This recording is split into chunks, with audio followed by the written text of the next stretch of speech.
안녕하세요. 오늘 우리가 파헤쳐볼 이야기는요, 시작부터가 좀 독특합니다. 바로 아주 호화로운 크루즈 여행에서 발견된 삶의 성장에 대한 새로운 관점인데요. 자, 이야기는 동남아 크루즈 여행에서 막 돌아온 한 강연자의 말에서 시작돼요. 근데 그 소감이 좀 뜻밖입니다. 좀 실망스러웠다. 질량이 있는 사람들을 기대했는데 라고 말하거든요. 아니, 그 화려한 여행을 즐기는 사람들 속에서 도대체 왜 실망을 느꼈다는 걸까요? 그러니까요. 호화 크루즈 여행이 왜 실망스러웠을까? 이게 핵심 질문이죠. 근데 그 이유가요, 배가 낡았다거나 관광지가 별로였다거나 이런 게 아니었습니다.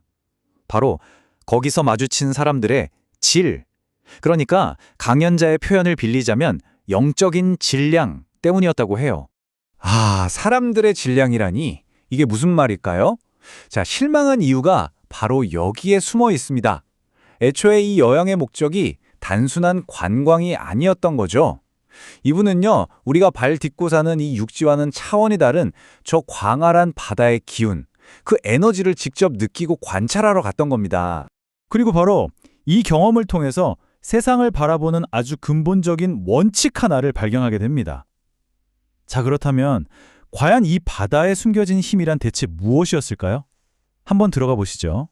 강연자는 여기서 30대 70의 법칙이라는 아주 흥미로운 개념을 꺼내놓습니다. 이게 뭐냐면요, 우리가 이 땅 위에서, 그러니까 육지에서 얻을 수 있는 에너지는 전체의 30%에 불과하다는 거예요. 그럼 나머지 70%는 어디에 있냐? 바로 저 거대한 바다에 있다는 거죠. 보세요. 30대 70. 이 비율이 왜 중요하냐면요, 강연자가 말하는 진짜 성장, 그 무한한 잠재력이 바로 저 바다의 70% 에너지에 어떻게 접근하느냐에 달려있기 때문이라는 겁니다. 엄청나죠? 자, 그럼 이런 질문이 당연히 나오겠죠. 아니, 그 70%의 어마어마한 에너지에 도대체 어떻게 접근하는데 그냥 바다에 배 띄운다고 되는 게 아니라는 겁니다.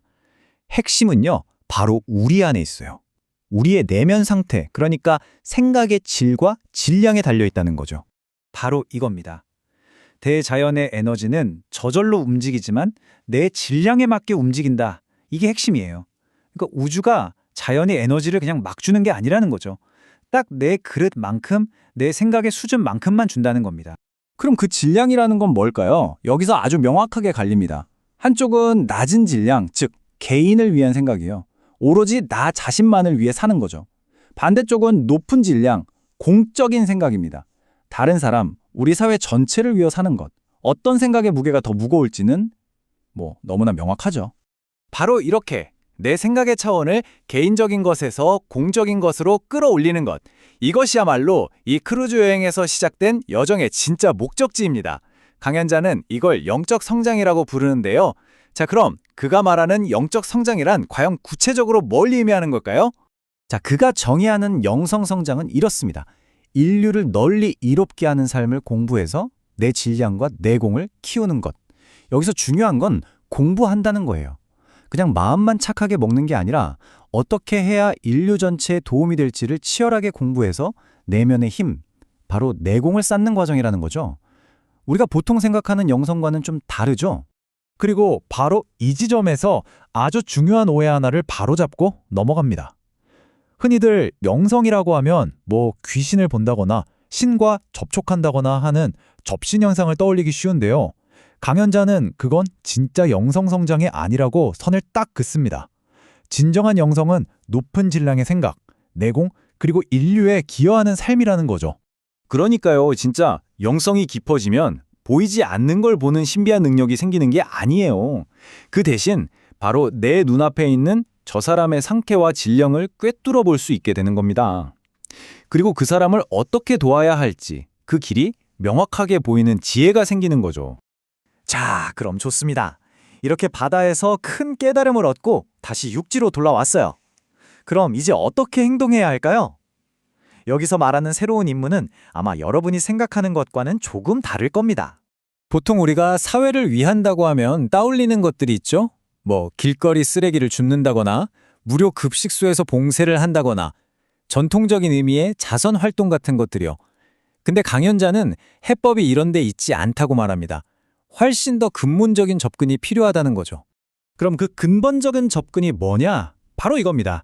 사회를 그 뿌리부터 뒤흔들고 끌어올릴 수 있는 교육적인 작품을 만들어내는 것.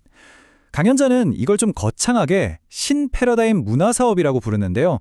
쉽게 말해서 사람들이 스스로 성장할 수 있도록 돕는 지식 컨텐츠를 만들고 널리 퍼뜨리는 프로젝트라고 할 수 있겠네요. 자, 그럼 이게 우리 한 사람 한 사람에게는 어떤 의미가 있을까요? 여기서 아주 명확하게 개인이 가야 할 길을 지시합니다. 이게 바로 우리가 실천할 수 있는 핵심 단계예요. 첫째, 먼저 내 공부에 집중해서 나 자신을 갖추는 겁니다. 둘째, 그러면서 점점 개인주의적인 생각의 틀에서 벗어나는 거죠. 마지막으로 셋째, 그렇게 갖춘 힘으로 사회에 이로운 일을 하려고 노력하는 겁니다.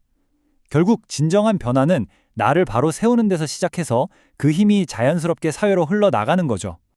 그리고 이런 개인의 성장을 단순히 나 잘 되자는 차원을 넘어서 더 큰 그림에서 바라봅니다. 우리는 태어날 때부터 민족을 위한 역사적인 사명을 가지고 있고 궁극적으로는 인류 전체가 다 함께 잘 사는데 기여해야 한다는 거죠. 모두를 위한 더 나은 세상을 만드는 것, 그게 우리의 사명이라는 겁니다. 결국 처음엔 그저 실망스럽기만 했던 크루즈 여행이 아주 깊은 통찰을 우리에게 던져줍니다. 어쩌면 인생에서 가장 위대한 여정은 저 넓은 바다를 건너는 물리적인 항해가 아니라 나라는 좁은 세계에서 우리라는 더 큰 세상으로 나아가는 바로 이 내면의 항해가 아닐까요?